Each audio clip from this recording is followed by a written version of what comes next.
Hey guys, Justin here from Simplified Investing. I hope you guys are having a great weekend. This is our weekly market breakdown video highlighting what happened last week and what's going to happen this week. Hope you guys enjoy.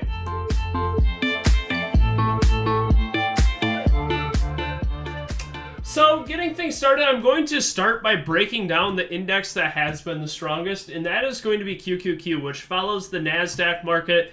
You can see we're basically in this runaway trend mode here, a strong daily chart here. We got these two inside bars here off of this doji on the last day of May. And then we get some nice strength here on this initial bullish engulfing candle here. Liking this upside strength here, very strong move, holding above this channel here. If we do hold above like this 353.27 area, do you think we have room up into 356.58? So from a daily chart perspective at these 52-week highs, a lot of times what's helpful is to go back into like the weekly chart. And that's where we get this 356.58 area. And that really comes from this reject here, and then this reject here, and then this prior support region here. So above 356.58, not really seeing that much resistance until like up here into like this 370 area. Very strong close up here. Nice close near the high of the candle. Nice bottoming tail here. Watching that move up into like that 356.58 area, and above that, again, that 370 region. Going to the hourly, you can see we're just trending. Constant higher highs, higher lows. Nice pullback getting bought up here. And then a continuation here. What I really like here is we had this reject at 423, pullback here, instantly bought up and reclaiming this trend area here. And then we get some strong buying pressure here off this 353 area and then into like this basing structure up here. So watching this hold of 353.27 for that move up into 356.58 and above that room up into that 370 potential off of the weekly chart. The next one I'll break down, and one that you guys have probably seen me break down quite a bit, is going to be SPY.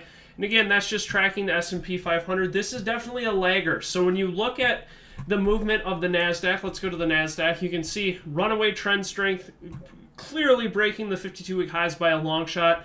Prior 52-week highs down here at 333, up into 355.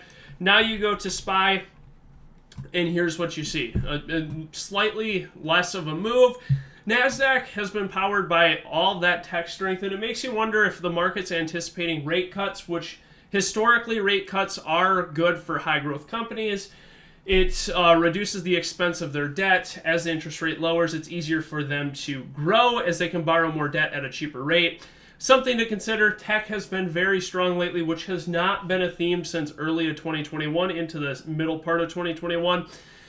S&P 500, a little more diverse of a sector, includes a lot more weighted into the index versus the NASDAQ that is heavily tech reliant. This one here, gapping up over this 425 area, nice gap up here after the strength. On Friday, we had a lot of strength here on SPY. Nice reclaim of 425. Let's go into like a shorter time frame here. Strong resistance, pop up, reclaim, pop up here, hold that support, and then a nice rally here to the upside.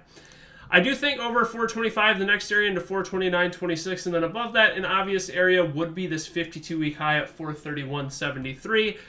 Zooming out into the weekly chart here, holds this 429.26 area, that 431.53 area is of importance here.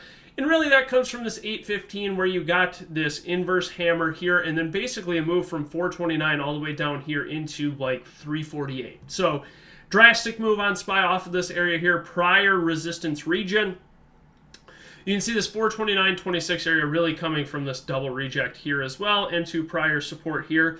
Above this area and above that 52-week high, then up into like this 441, 440 area, just being a psych level overhead here on this continuation move to the upside. That's a very strong weekly candle here. You can see strength here after barely shaking out this candle low. Trap those shorts, they cover, rally to the upside. Nice strength here covering and moving to the upside as well. So watching over 429.26, room up into that 440 area above. Any weakness, watching that 425 region and then that 420 psych level below for a bounce move. One thing I also wanted to cover was ES and then quickly touch on the VIX. Let's go into the daily chart here. You can see similar. ES is going to be tracking the S&P. Nice breakout here after the strong candle here. Day two follow through holds above like this 42.86 area. Watching this continuation move up into that 43.27 area, and then watching the psych regions above into like 43.50 and then 4,400 above.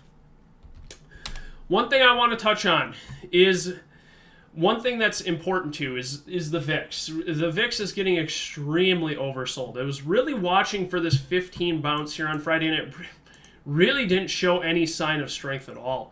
You can see we pulled back into this 15 area and really didn't even bounce. Just slow, steady movement downwards, no bounce at all. When you look at this from a weekly chart, very oversold. And anytime, the way you can think of the VIX is it's not a direct correlation to the inverse of the market, but a lot of times when the VIX is oversold and you get a bounce in the VIX, you typically see a pullback in the market. Nearing the 3-week lows here of what we got back here at 1410, really skeptical anywhere below this, that we could potentially see a quick bounce, and with that quick bounce we could see a quick pullback in the market. Not a direct correlation, but something that can help you guys if you do map out levels here on the VIX.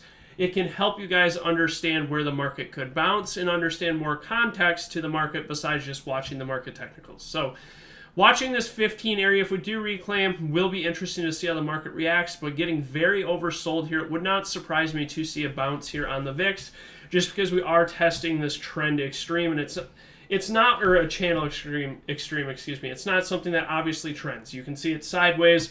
When you test the lower extreme, oftentimes it tests the higher extreme, vice versa, just staying sideways in this channel here, so something to note within this coming week. With that being said, that wraps up our watch list video for the week. If you did enjoy this video, if you could please give it a thumbs up and subscribe, it would be greatly appreciated. If you are interested in checking out our course, alerts, and more, feel free to check out simplified-investing.com today. We would love to have you guys on board. Hope you guys all have a great weekend, and see you all on Monday. Thank you.